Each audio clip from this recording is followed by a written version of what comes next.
Murad, the man that can't be stopped. How are we living today? Or are we all froze up? Hey man, can you hear me well? Coming in loud and clear. Hey, first of all, hyped to have you on the show today. As a personal meme lover myself, all the way back from, fake rare Pepe's, all these older, meme revolutions that I saw happening, but you were able to articulate it so well. I mean, before we get started into this conversation, you know, who is Murad and like what were you doing leading up to your Singapore 2000 whatever 2049 um presentation, because it seems like after that things got pretty crazy. But what were you doing before that?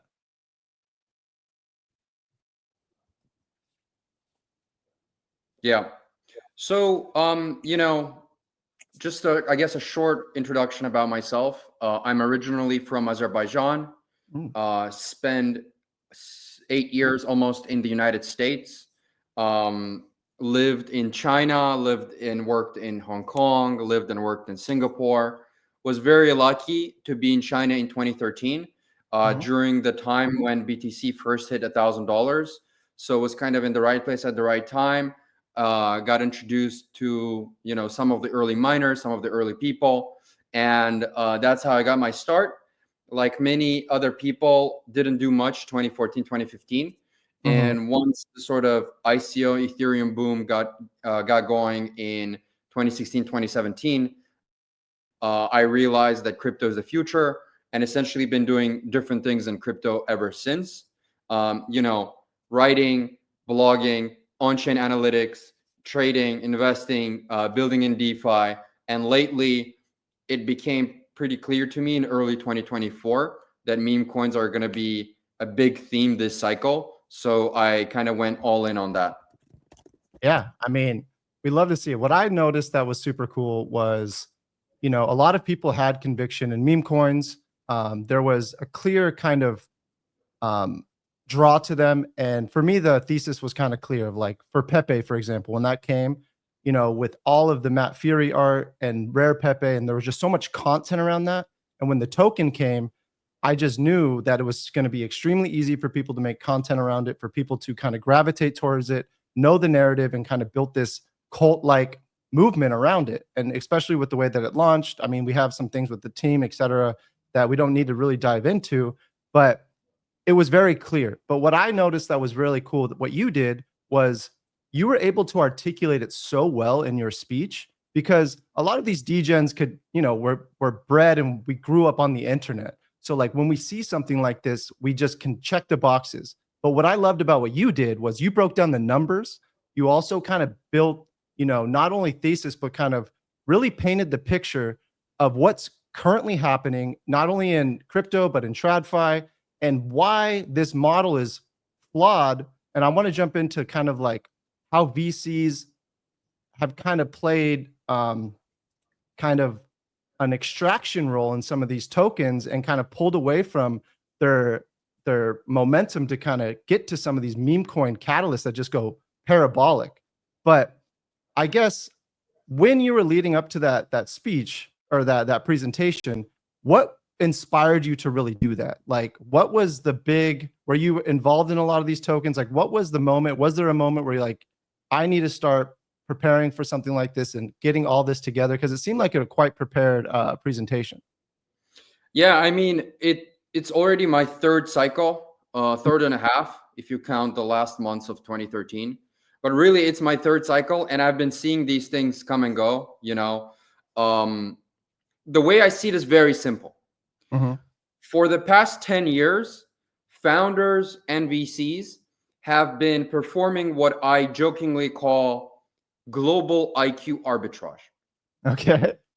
They're essentially, let's say, token founders and VCs, let's say they are 115 IQ, 110 IQ, right? Mhm. They are using the decentralized blockchain rails, ironically, to take advantage of tens of millions of people, let's call them in the 85 to 105 bracket. And those people, they mistakenly think of tokens as equity, right? They think these tokens quasi equity just because there's a ticker, Yeah. just because there's a logo. Oh, it's like a company. I'm buying a share in the company. I think that's what people subconsciously are thinking. But the reality is, and that's the reality, right? Mhm. If holding this token doesn't give you like cash flow or distributions of some kind, then the token is a meme coin. All Yeah. these altcoins have been meme coins all along. That's my thesis, right? Yep. 99.999% of them have been meme coins all along. And even the few that do give away some kind of a dividend or some kind of a buyback and burn mechanism, whatever, they're still overvalued, right? They're still Mhm. 80% of their valuation is still mimetic in nature. Yeah. And the way I see it is meme coins are causing the crypto space to mature Mhm. because what they're doing is in the coming years, I think the space is going to mature. Yep. And I think the tokens that actually do produce cash flows, they're going to be referred to as cash flow coins. And, we have hundreds of years of history of how to value those, right? Yep. Yep. And then what meme coins are doing, they're essentially extracting away community speculation, memetics, all of these like crypto native spirits into these sort of vessels, right? And a lot of people think that meme coins are a sign that the crypto space is becoming kind of more degenerate. I Mhm. actually think that meme coins are a sign that the crypto space is maturing because meme coins Okay. are honest about what they are, but altcoins, most of them are dishonest. They're meme coins that are pretending to be something bigger, Yes. and the way I see it, it's a purification of the space. Interesting. No, I completely agree because I've always had my kind of tinfoil hat on, and what I coined it was it's kind of a reverse VC exit. Typically in SaaS products and companies that these VCs invest in, they pull returns after 5, 10 years. But now in the crypto space, they're able to get hype, build some vaporware, and kind of build a promise based on small touch points that people can gravitate towards. And I kind of want to circle back to this with AI, but to continue my point is, you know, this coin will solve this, this, this, and this. And they'll say their tokens are vesting, but that there's other wallets that have allocation and they dump right on like right when the token's announced because that's when the most money's moving, most speculation. And why me? Yeah, go It's ahead. an infrastructure partner. It's an infrastructure partner. Yeah, love it. I love it. No, you get it. And it's so because like I don't have nearly as I looked into you and like your background is very solid. Princeton, you come with data, but you also understand the internet. And when you get those two combos, that's when it becomes very interesting because typically you're like someone like myself, degenerate on the other side of the spectrum that just like understands the internet and meme culture just from a place of just passion and I just enjoy it. It just clicks with me and resonates with me. But then you have the traditional trading and data analytic approach, which is fascinating to me. There's a very few people that have both of them. But back to my VC reverse exit thesis was like, this is when the tokens lose all their steam. Right upon release, people just start clipping out big ones. They like recover their initial investment plus a healthy 2 or 3x. Believe it or not, that is still significantly amazing for VCs if they're putting in 500K. A quick 3 to 5x right off the bat is amazing. But when you don't have those extractions, you start to get this compounding effect and the steam doesn't go away from the community. Now you see this trajectory going up and people really starting to gravitate towards it because when you don't have that initial uptick, the token's dead on arrival. So they're basically murdering the token before it even has a chance to get like any type of adoption. Do you have any thoughts around that? Because it seems like Yep. that's kind of what you believe as well. Yeah. Essentially, if you don't make poor people rich, you Yeah. don't have a community. That's I my whole thesis. Okay, I believe in that so much because the best marketing any token can have is someone going on the timeline with their lottery ticket saying, "Look at what I just fucking made." And that's the bet, hands down. You can hire fucking anyone in the world marketing this, good graphics, that website, whatever. No, I completely agree. Number go up is best marketing, and it's a difficult thing to do. But when you can crack that, that is hands down just like set to make any token go parabolic. But I kind of cut you off there, but I just wanted to And passionately interrupt. and I think the trick is having 10,000 people make it rather than just 3 people make it. Yeah. And because that way you have 10,000 army soldiers essentially becoming evangelists for your project. This is why XRP won. This is why Cardano won. And essentially, my whole strategy is the same this cycle. It's how can I find the ripple within memes? How can I find the Doge within the new crop of memes, right? Yeah. It's And funny with XRP. it's exactly like you said. Yeah, it's exactly like you said, because they when they launch projects at $15 billion valuations, Fucking- it's going to be down only. Yeah. And if it's going to be down only, then there's going to be no like retail people getting wealthy off of this. And the way you build a community is you let retail join you on the journey. And this is why I also track decentralization and distribution and the wallets and the holder growth so carefully every day. It's because, you know, you can have you can have 5 people get rich off of this, Mhm. or you can have, let's say, 1 million people make $1, but that doesn't really move the needle either. I think there is a golden middle Yes. where you essentially you have maybe 10,000 people make $10,000, Mhm. and that is the perfect balance of motivation to amount of holders. And I think if you hit that golden pocket, that's how you get this critical mass of diehard believers, you know? No, and I completely agree. And let's go back to the bad version is that 5 people is that's the VC model of like, okay, let's make these 5 equity firms a bag and then just see what the token does. But they're extracting before it even gets that chance. And that's where token distribution upon release is paramount. And some of the best tokens that I've seen is, and I want to hear your thoughts on this because you're very vocal about meme coins. And I have my own thoughts about NFTs and collectibles, but it seems when you approach it from an NFT collectible standpoint and distribute tokens to them, like let's look at Milady's, let's look at what are some other good examples? There's a handful of them. I'm kind of drawing a blank here, but what are your thoughts on collectibles and kind of NFTs leading into a meme coin kind of core community? Yeah. So the way I see it is meme coins are what NFTs were supposed to be.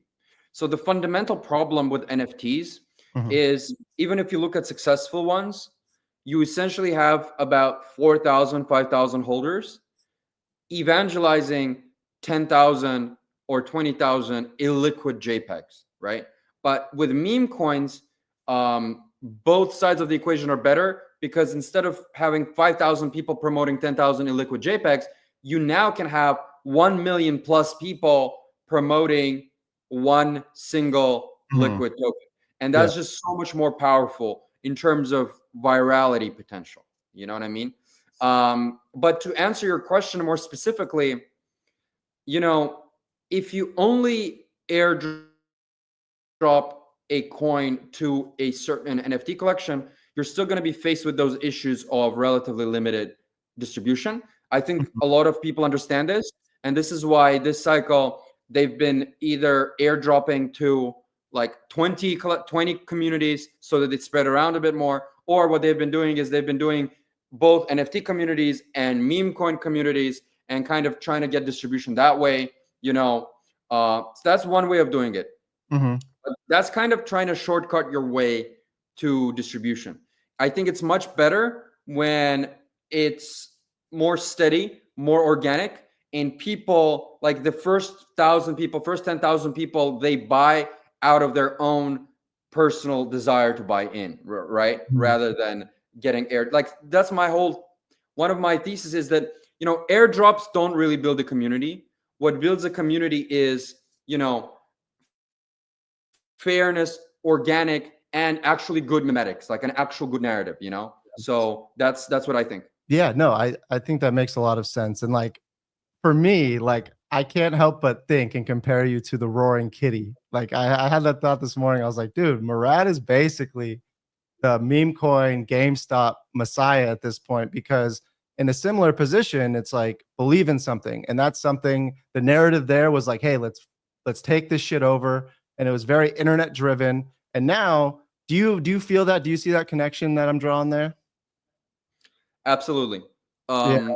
You know, I do think that the spirit that was behind GME, Hmm. it is not a one-time thing. It is a timeless, because individual meme coins come and go, but there are timeless themes such as self-sovereignty, anti-establishment, Hmm. obviously like inequality, etc. Right?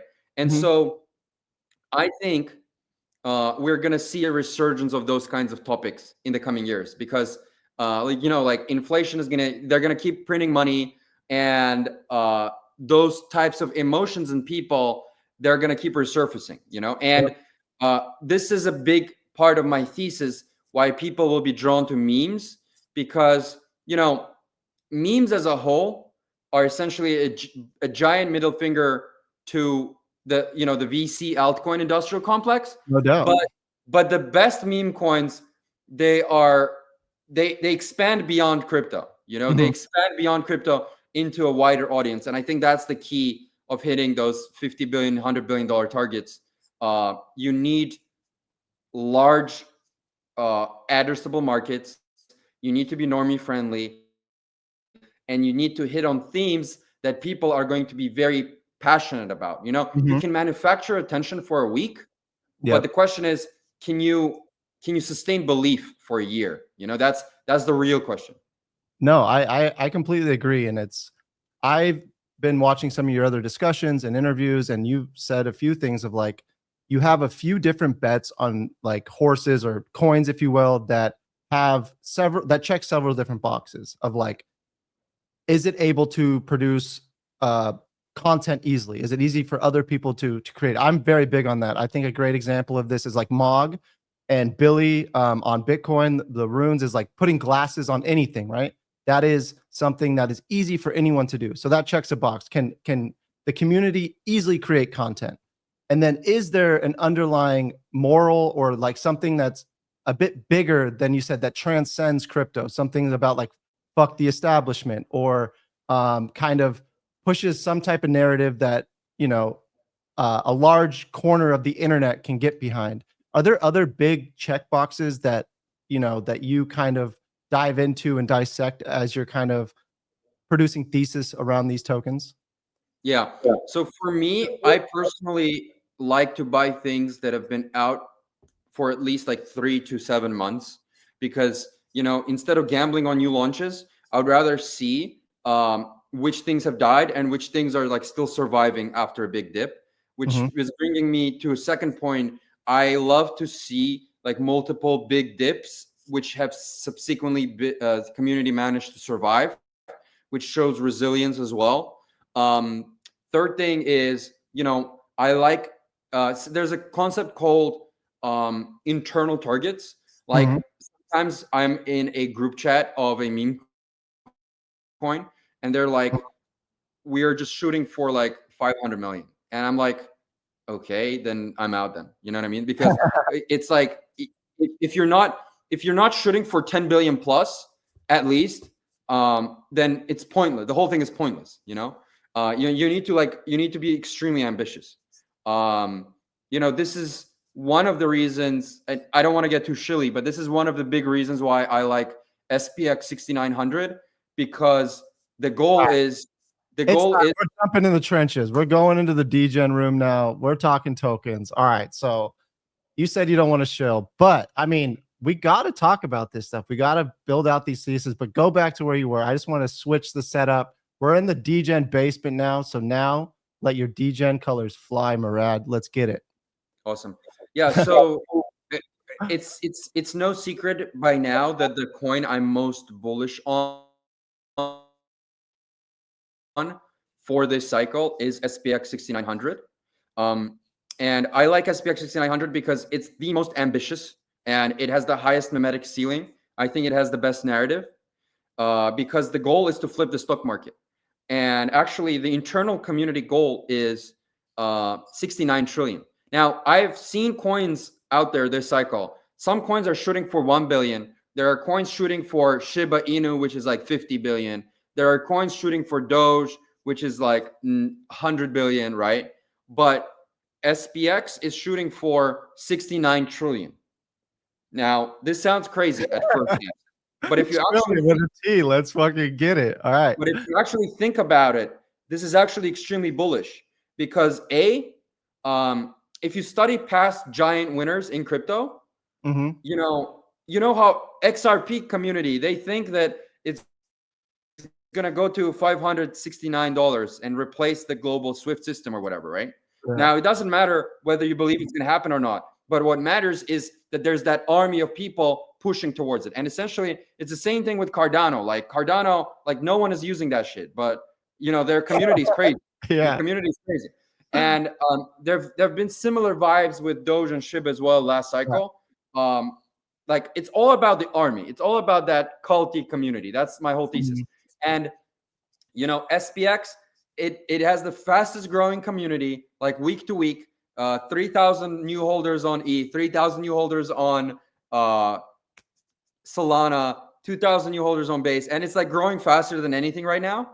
And if you actually study the media, the videos, the memes, the pictures, the people's bull posts, it's like I'm getting Doge vibes from this. I'm getting GME vibes from this. And most importantly, I'm getting early BTC vibes from this. So this is actually leading to my other theory, which is, the more BTC like a coin Mhm. is going to be, like the more BTC like a meme coin is going to be, the more bullish I am on it. Why?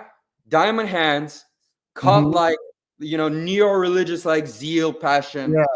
And it's just, you want people to make the coin their whole identity, their Yeah. whole life. That's how you get these like giant winners. No, I Um, agree. I think just to double click on the Bitcoin like kind of characteristics is like that was a big middle finger to the financial industry as a whole. And we had a lot of cypherpunks, a lot of people that like really got behind this thing. And I can see what you mean by that. There's something deeper and tangible things to grasp onto. And that's why the SPX one's interesting is like there's something about the anime like edge lord culture too that's like very parabolically up if like people like this get behind it. Cause I don't know, to me it signals like those people are terminally online and really understand like the ins and outs of how to fucking like I don't know, go as far as like brainwash people through imagery and like I don't know. It's to me, it's this whole group that is just so savvy and understands like the psychology of the internet much further than anyone else that they're kind of just like, oh, we're just playing games with you at this point. And then that kind of brings me to like the 4chan culture, kind of like I don't know. I don't know if I'm explaining this well, but that sits in that pocket for me. But then you also said things about like um in other interviews about your barbell strategy around Bitcoin and these meme coins. And I wanted to talk to you about, you know, and kind of represent the community that I come from is like the Bitcoin ordinal space. So for me, that was something that the writing was on the wall because with Bitcoin and when ordinal theory came out, we had data being immutably stored on the mother chain. And to me, I was like, wow, that is a true value proposition because on Ethereum, the assets were off chain, just the metadata was on chain. And now we had this whole paradigm shift of like, you know, IPFS this, where is it really at that? And now with it being on Bitcoin, there is just the writing was on the wall. So I adopted it quite early. I got in BRC20s and then now there's runes. And I just wanted to hear your thought within this barbell strategy. It seems like ordinals and runes sits pretty solidly in the middle with both your meme coin and like Bitcoin holding as an asset. Like, what are your thoughts on ordinals at large? yeah. So, I am bullish on ordinals. Um, I am bullish on the entire BTC ecosystem. I do believe BTC is gonna go to like 200K plus towards the end of this year, and obviously that will benefit runes and ordinals. I will have to be honest with you. The reason why I have been focused on Ethereum and Solana this cycle is because ETH and Sol is just easier to buy, and it's easier for retail to kind of get into. It's easier for exchanges to integrate. It's easier for wallets to integrate. It's easier for market makers to integrate, etc. And so, if you want a $50 billion runner, then whether you like it or not, TradFi flows and retail flows will need to be a part of it, right? And this is why I kind of stuck to Ethereum and Solana, is because it's easy. It's easy. There's already wallets out there. There's companies out there that are making all of these things viable in one click. I do think ordinals and runes will be an asset class, but I have to be honest that I think it's more likely for like a 50 billion, 100 billion runner to emerge on either Ethereum and Solana, at least this cycle. Yeah, I mean, I can totally understand that from the adoption point, but like there is something to be said about diamond hands, right? And something that always circles back to like, and I think friction is a feature, not a bug. When people are able to easily exit and enter with like very low fees, you get a lot of, manipulation in that market as well, because you get people just botting in and doing all these things. And that's kind of one thing that I think is going to benefit the Bitcoin runes and fungible token industry sector is the lack of spam and like people kind of manipulating the market and the friction with fees. And that's kind of, what are your thoughts around that? Because I do agree, like we need more people want to get in and out easy, but as we start to like abstract those layers of complexity, I do think without having bots manipulating price action and kind of sniping a lot of areas, I think runes kind of lends itself to that. Do you have any thoughts around something like that? Yeah, you definitely have a point. That there's less shenanigans, so to speak, that you alluded to in runes and ordinals. I would counteract that by saying that the ordinals and runes community is a little bit more niche.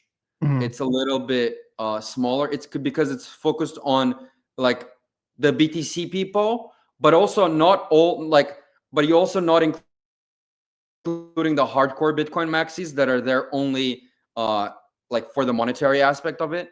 So you're actually you're pretty much focusing on like maybe 30% of the BTC community that also like BTC ordinals, BTC runes, BTC DeFi, like BTC related alternative use cases, right?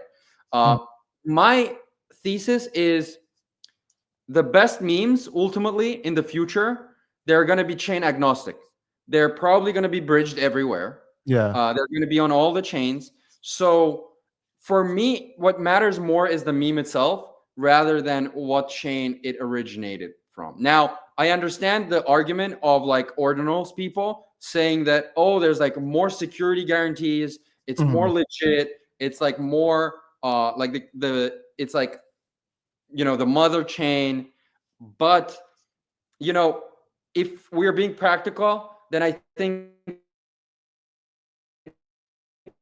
90% of people like don't really care about what chain it's on. What they care about is the memes themselves. They care about the picture. They care about the concept. They care about the idea, rather because most of them are not even going to know what chain it's on, right? Because at the end of the cycle, when like the best of the best, whatever coin it is, right? When the best of the best coins, when they make those moves from 5 billion to 75 billion, most of those buyers aren't even going to be aware of what chain it's on, because they're going to be buying on like mobile apps and centralized exchanges and platforms. So they don't care. What they're going to be caring about is their cousin or some social media person telling them, look, it's a meme. It's a Giga Chad meme. Giga Chad meme? That's the meme.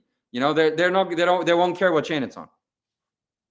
Yeah, no, I completely agree with that. And just to play devil's advocate to try to get to the core of this a bit more is like, the original part of the thesis, though, a lot of these times is the tech and something to rally around. So with that, like cult like kind of origin of the ordinal small niche community, having something to fall back on that people are very loyal to at large, aka Bitcoin, backing it, I think the narrative goes Bitcoin, data storage on Bitcoin, memes work elsewhere. They're all good. There's a million tickers over here on Solana. There's only one on Bitcoin. There's levels to it that help check the boxes for me. And obviously, I'm biased, but my job here is like I want to FUD myself and check it out and talk to someone like you about it to kind of make sure I'm on the right path and like also just kind of solidify my thesis. But I do think with those core pieces, it does help the conviction that I have for it.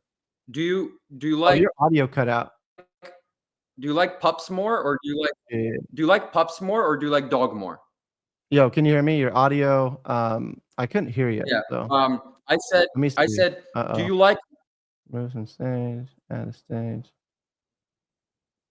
1 second. Try your mic settings. 1 second. can you hear me now? Or can anyone else hear him in the chat? Or is it me? Can you hear me now? Uh, Can you hear me now? can you hear him? Shit. Oh shit. That's not good. Let's see here. All right, keep going. I'll fix my shit. Can you hear me now? Let's see. Oh, you can hear. What the fuck?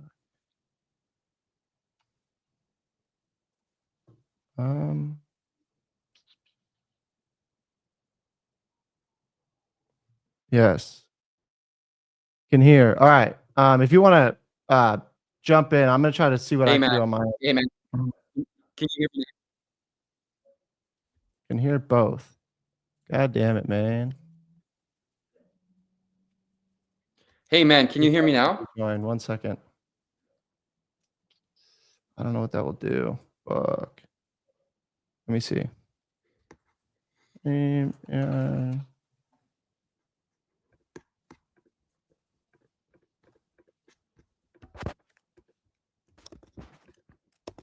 All right.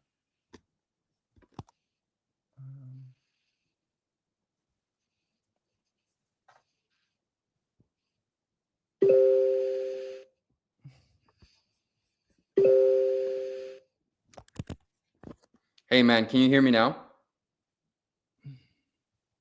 Yeah, I think it's just on your end.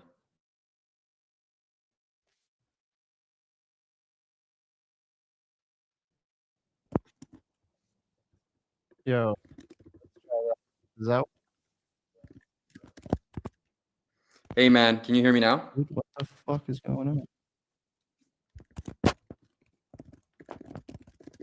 on? All right. Now let's give it one more second here. So I'm gonna try to fix this, and then if you um where here, fucking Christ, bro. Gotta you love to see it. You hate to see it. My side is cooked. Shit, bro. I'm gonna restart and then I'll send you a link, okay? All right. All right.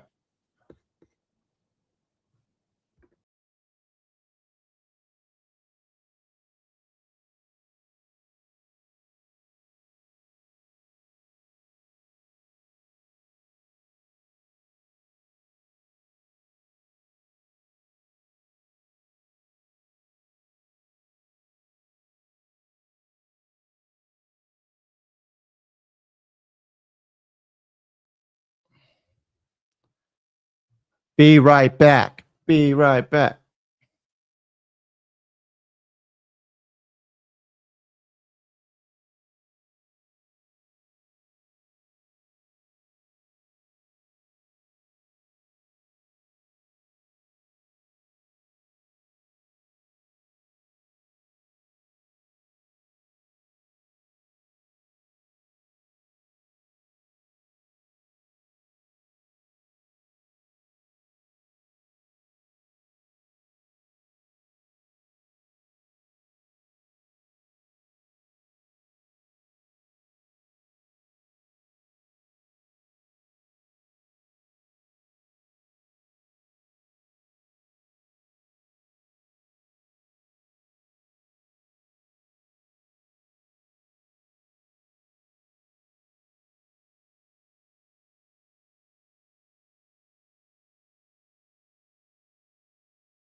All right. Are we fucking back? Hey man, how's it going? We are back, dude. Oh my god, I had to restart my computer. We are fucking back, and we're back with Chops, the man that saved the day. But What's up? hi, everybody. No big deal. We just got a little bit of technical difficulties. The man's still chilling, and we're fucking back. Man, that was stressful. Good to But see you, Murad. uh, Nice to see you, man.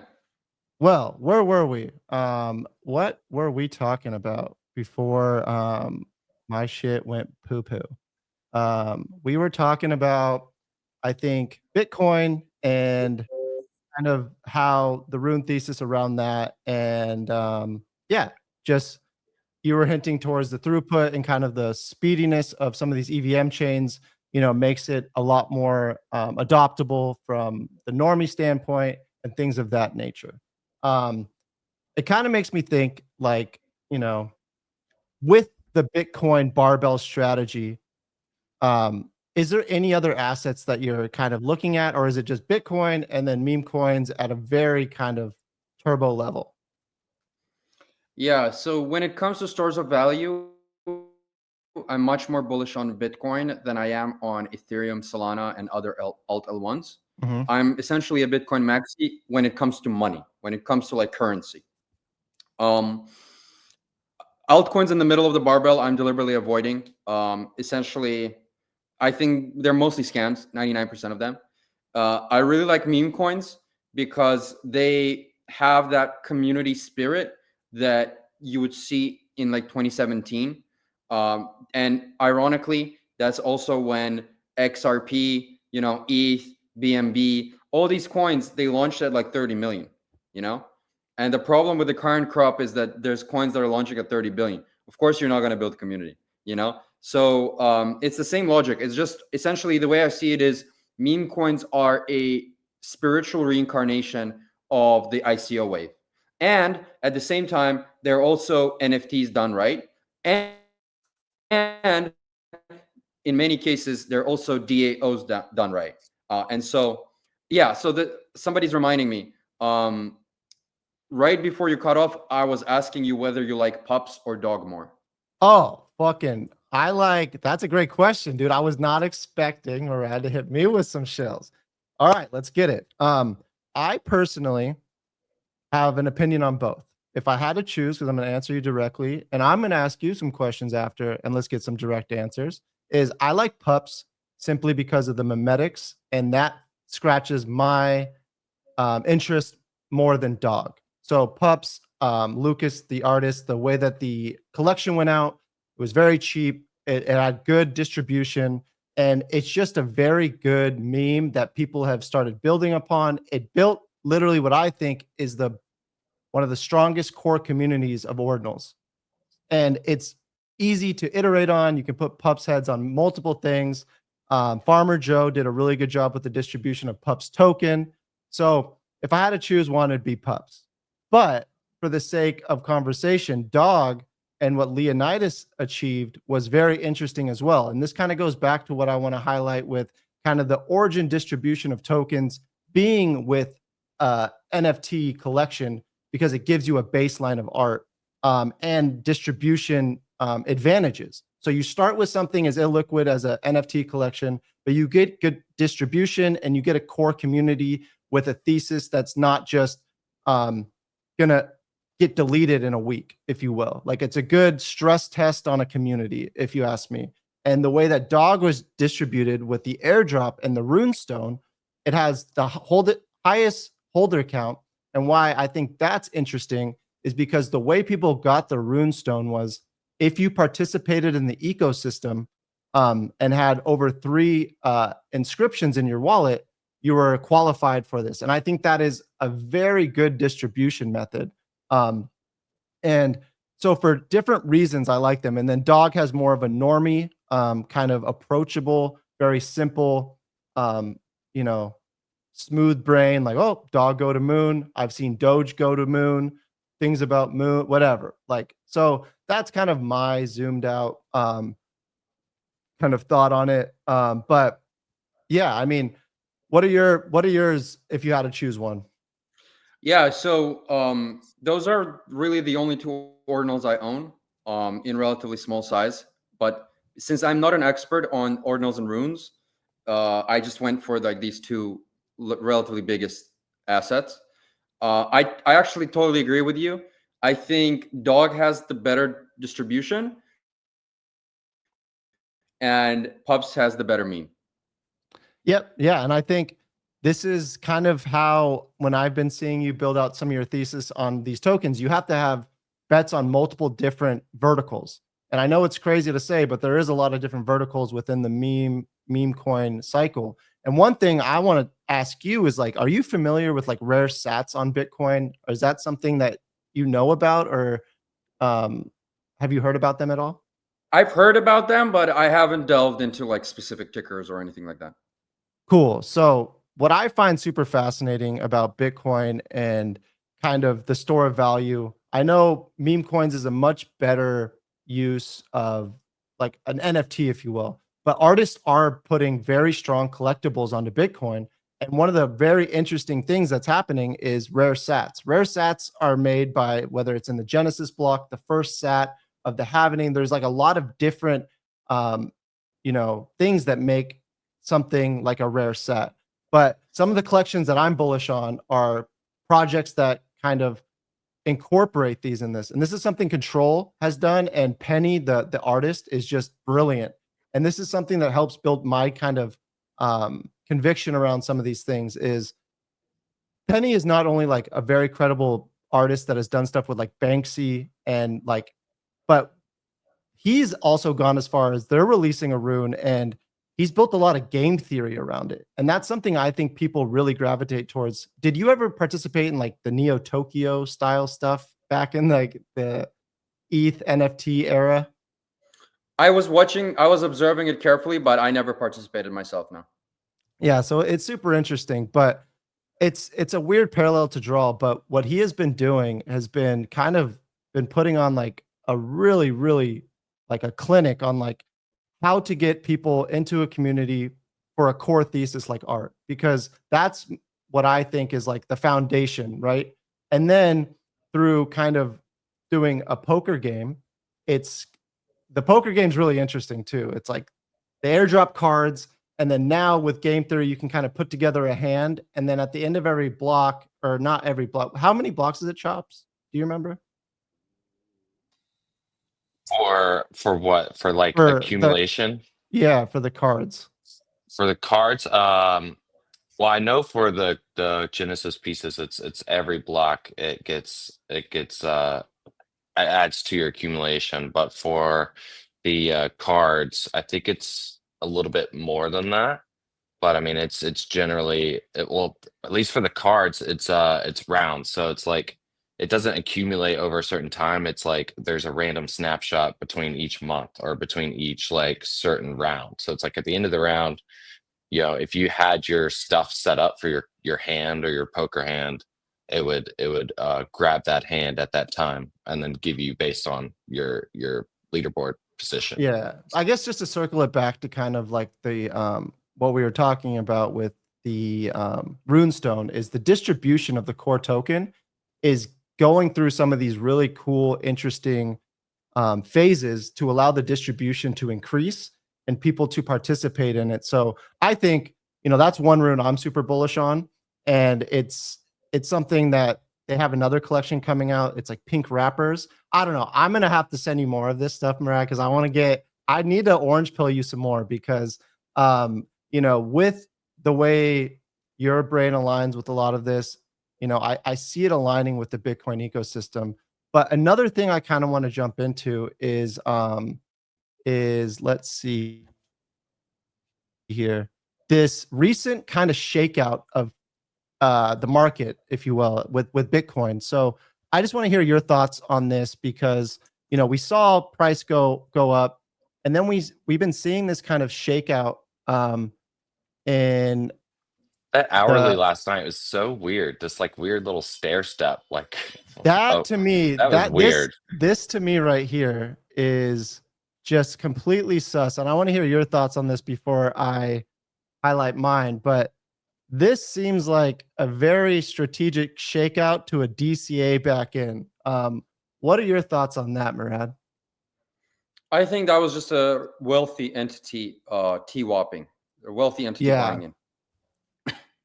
Yeah. I mean, but like, do you think there was kind of like a bear trap situation here, or are you building any type of real thesis around this, or is this kind of just something that's occurring?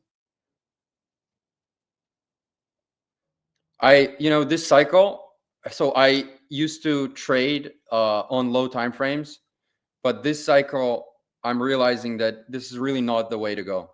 The way to go is just to not even look at charts. And the way to go is to buy something and hold it for 1 to 2 years and not really care about the charts. As for that being said, I think BTC is going above 200K either at the end of this year or early next year. And that's just my view. And how the squiggles play out like intraday is just it doesn't matter, because it's like you're building a bad like dopaminergic habit in your brain if you look at too many charts, Oh, and you're letting like the charts affect your neurochemistry. And ultimately, BTC is going to 10 million per coin, and that's without hyperinflation.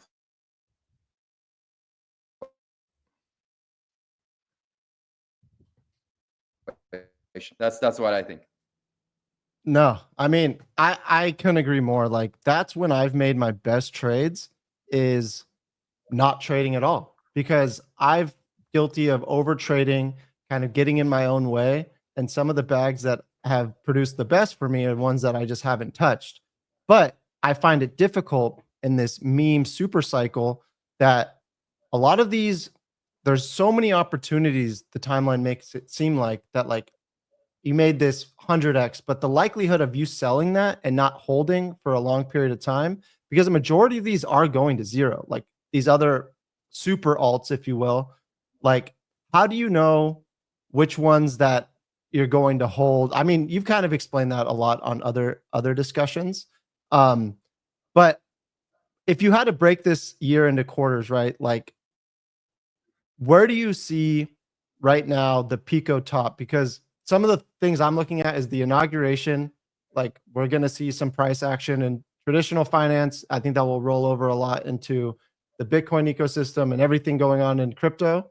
But what other like catalysts are you looking at this year to kind of like make any type of predictions, or like bull flags, if you will? Is there anything else besides the inauguration you're looking at?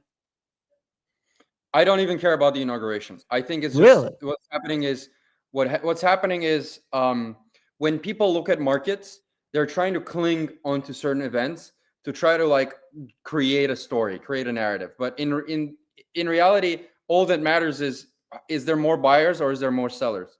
So also the other thing is the shorter the time frame, the harder it is to predict, because the shorter the time frame, the more like chaotic and random it is. I think 1 year out, I'm predicting above 200K. I don't really think inauguration matters. I don't really think any of this stuff catalyst matters.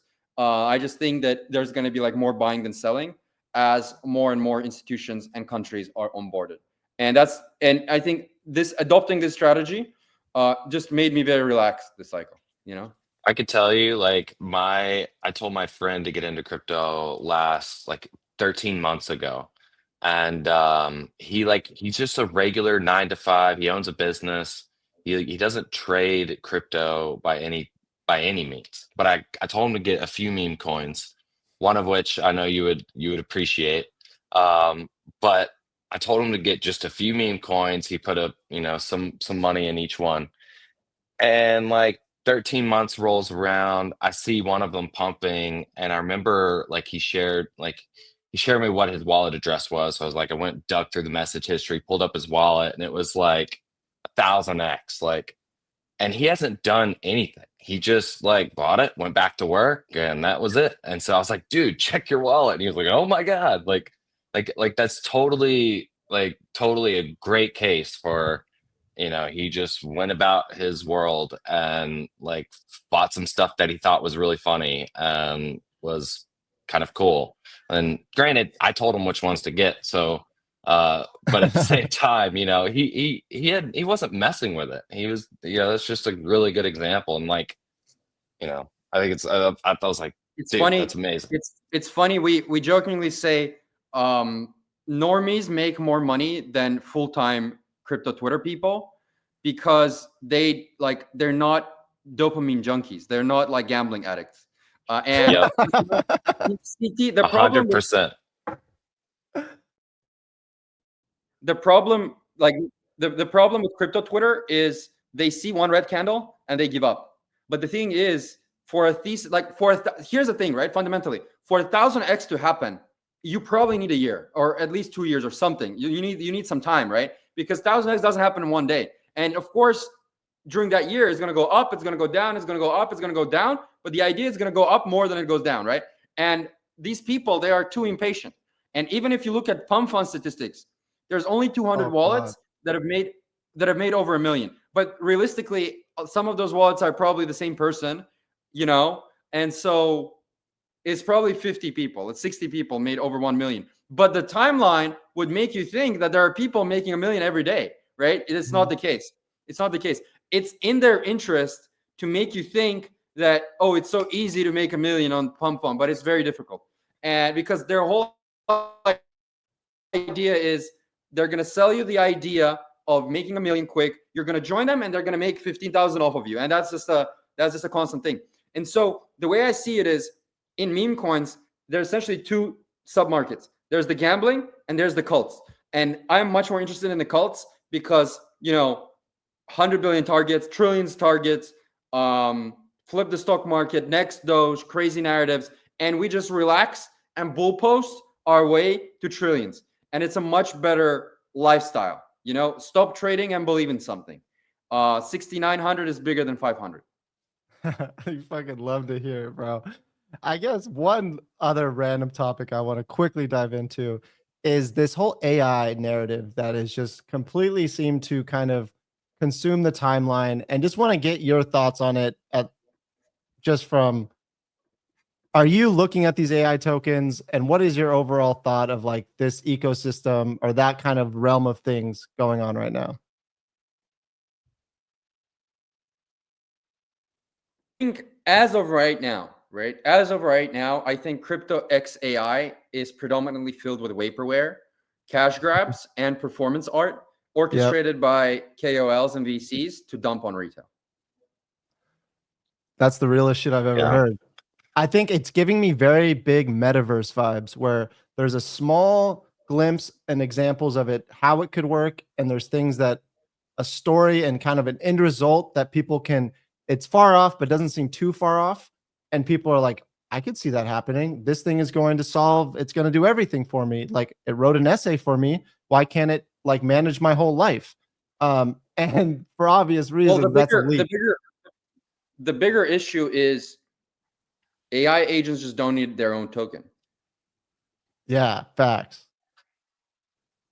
But damn, just like hard stop. Just like they don't need their full stop. Well, I dude. love like this was something you said, maybe a couple months ago, but talk about like, a good product doesn't need a coin and a good coin doesn't need a product. Like, that sums a lot of things up very nicely because, like they don't have to go hand in hand. And when they are hand in hand, it makes it so complex and just honestly ruins each other. Like they don't work well together. Yeah, we also need to separate the tech from the tokens. I mean, let's be real. Some of these tokens are probably going to pump and there's going to be new AI related tokens that are going to keep pumping. Why? Because it's like an easy narrative to shill. It's an easy narrative to like weave into a token. But just understand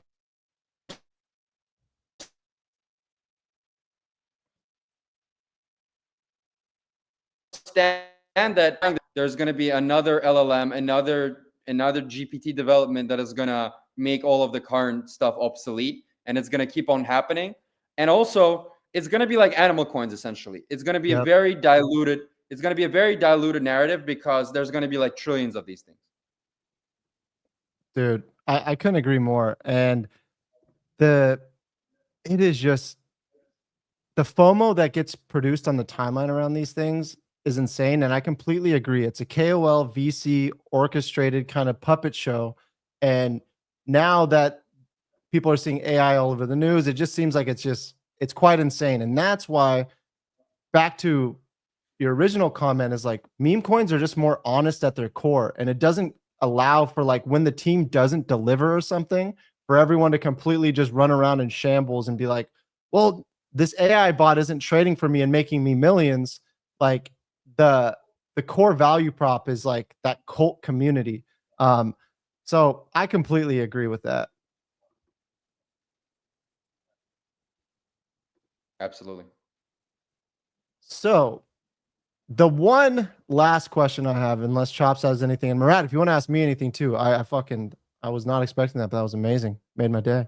But is I find you in a unique situation, similar to Roaring Kitty, of like, if your bags move anything, it will have quite a big influence on the way these tokens perform. How are you kind of dealing with that? I watched your another interview where you said you're going to give kind of a pretty solid update, or let people know that you're going to be doing this, but has any new I would love to hear how you're thinking about that, because it is kind of a unique spot to be in. Yeah. So, first of all, just like I said on like 10 other podcasts, um, I am not gonna sell anything until Q4 of 2025, maybe even Q1 of 2026. And at the end of this year, I'm gonna sell half, and I'm gonna keep the other half like for multi-cycle, because I Mhm. think some of these coins are gonna be multi-cycle coins, just like Doge.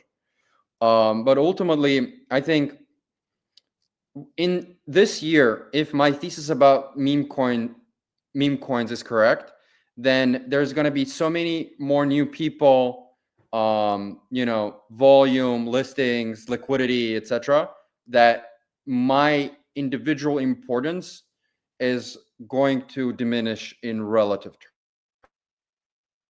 terms. So I think a lot of people overestimate, like they overestimate like my power. You know what I mean? No, that dude, I mean, that's real. And I think that's such a good strategy and such a transparent way of, going about it. And, I do appreciate it, man. Like, you're very grounded, and you have a good, like, grasp on things, because, a lot of this stuff, you see a lot of these KOLs, they make a few calls, goes to their head, and then they turn into, something I don't think they even want to be. And, money is a very interesting thing, but, you stay pretty cool, calm, and collective about it, and consistent, which is really, really, really cool. I just want to say I respect that, because that's not an easy thing to do in such a, I hate to say it, like a toxic environment. Because, like, yes, it's everyone's like, oh, community this, but no, there's money at line, and people fucking get sideways pretty quick around some of this stuff. Um, so so yeah, man, I think that's awesome. I guess Yeah. Well, any bits of alpha. Oh, go ahead. thank you for the. Yeah, I was gonna say thank you for the kind words. I definitely agree with you. You know, crypto overall is um, the gas station strip club of industries. It is very toxic. Um, Yeah, that's bars. but I'll give you. I mean, goes without saying.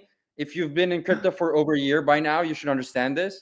But I'll give you one pro tip. Yes. Never like avoid the coins getting shilled by the guys flexing watches and cars. Facts. All right. All right. This is Yeah. this is what I wanted to get into, wrap this thing up. Like, you're a very seasoned third, fourth cycle trader, community, just getting involved. Is like, what are like the solid morsel, like the alpha that you like learned along the way, that you can kind of share to some people that are just maybe watching this and just being like, I want to get some, exposure, or start learning about this more.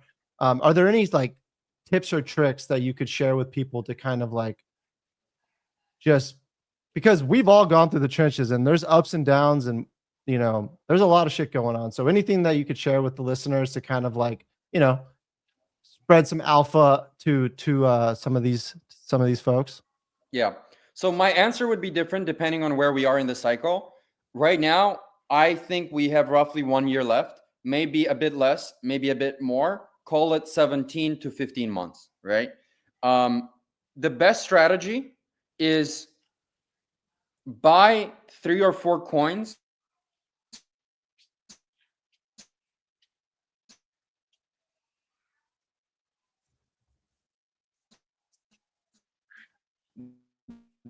that are kind of like the leaders on year, or hold until you think BTC is topping, right? And essentially, it's like Chop said, buy and hold outperforms 97% of people. You know, that's just the way it is. So buy and hold in terms of what to do. Then the bigger question is what you have to buy the right thing. You know, this cycle, let's be real, right? There's two big narratives right now. It's meme coins and AI. Yeah. I focus on the meme coin side. So on the meme coin side, my advice is to just buy the most hardcore cults. Buy the things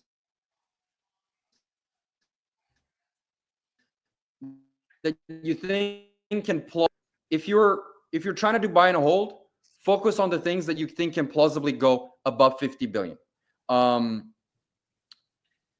In terms of specific tickers, I'm very bullish on SPX 6900, Giga, Mog, Apu, and Harry Potter Obama Sonic 10 Ina.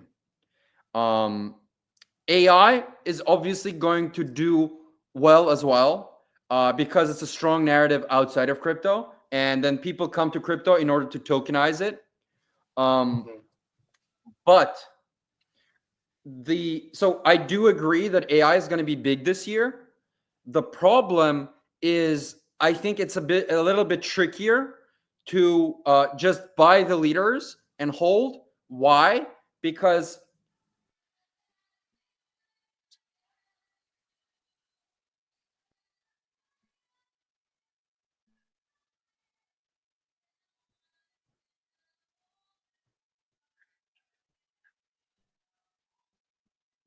right now, virtuals and AI 16Z, right? Let's say right now the leaders are virtuals and AI 16Z. The problem is when your thesis is based on technology in a sector that is extremely fast moving, then what's going to happen is like 6 weeks or even 3 weeks from now, there's going to be a new framework, better engineers, better teams that are going to come and they're going to be like, oh, we have like GPT-5 or whatever, GPT-6, doesn't matter, but they're essentially it's going to be a lot of cannibalization, a lot of commoditization, right? Like just yesterday, Pippin came out.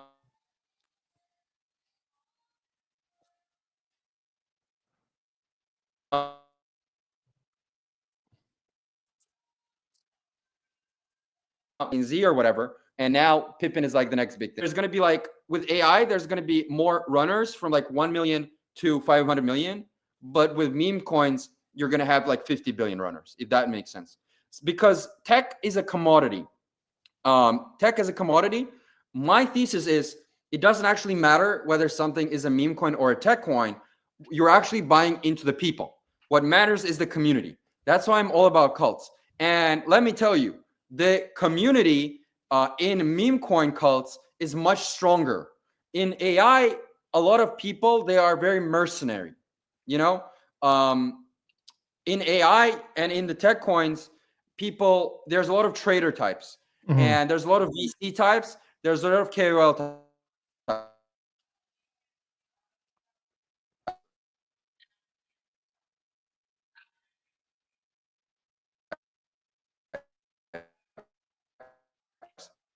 Now into 300 million runners, right? But if you're somebody who just want to do buy and hold, and you're trying to like catch something that goes to 20 billion, 30 billion, you know, it's going to be hard because in AI coins, a lot of people are much more mercenary. Let's just put it that way. You can see it on chain. I won't dive too much deeper into that. Now, my thesis is you're buying the people. You're actually investing into the community, and this obviously doesn't apply to every meme coin, but there's like 6 or 7 meme coins where the community is like super, super, super hardcore, diamond handed. You can see it on Twitter, and you can see it objectively on chain. And that's my thesis. I think some of these memes are going to go to 50 billion, 100 billion. And I think that's like,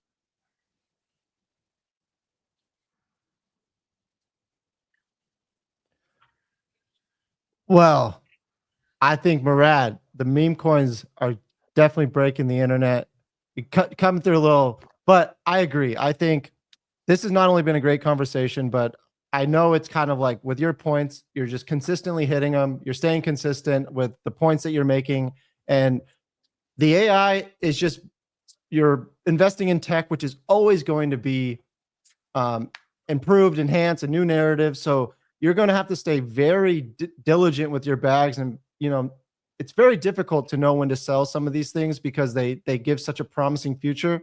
But just like that, they can just die off, where these cults and these people that are literally schizo and can, like, they've gone through bear markets. These are the people that you want on your side and people that you want to kind of keep moving with. But I really appreciate you coming on the show today. I hope I did my part getting you more into the barbell strategy of diving into some of these collectibles and runes and things of that nature, because I do think it sits well in kind of how you approach things. And I got some communities to introduce you to. But I really appreciate what you've done for the ecosystem at large. Like, you really put this thing in a very legitimate stance with kind of how you started your whole move at token 2049 Singapore, with data very cleanly explained and kind of showed like what is happening with some of these tokens and how VCs are literally extracting before we get that community upswing, and kind of share that. Like you said, you need 1,000, 10,000 people winning. So I fucking applaud you and can't wait to see this. I don't think we're truly in the bull cycle yet. And a lot of people are, I think we're getting shaken out a little bit right now. And knowing some of your targets, it makes me insanely bullish. But appreciate you. Chops, you got anything else you wanna bring up before we close this one out? No, man. Murad, awesome to see you and chat finally. So thanks for hopping on and responding to my DM and getting going. So awesome. pleasure. Thank you for having me, guys. Fucking appreciate you guys, and don't trade, believe in something. Murad, you should get a mullet cut as well. It would look super fly with that cut, dude. I know a guy that knows a guy that could hook you up. But until next time, everyone, next Friday, we got Trump on the show, I think, maybe. But we'll see you next week, and appreciate you, Murad.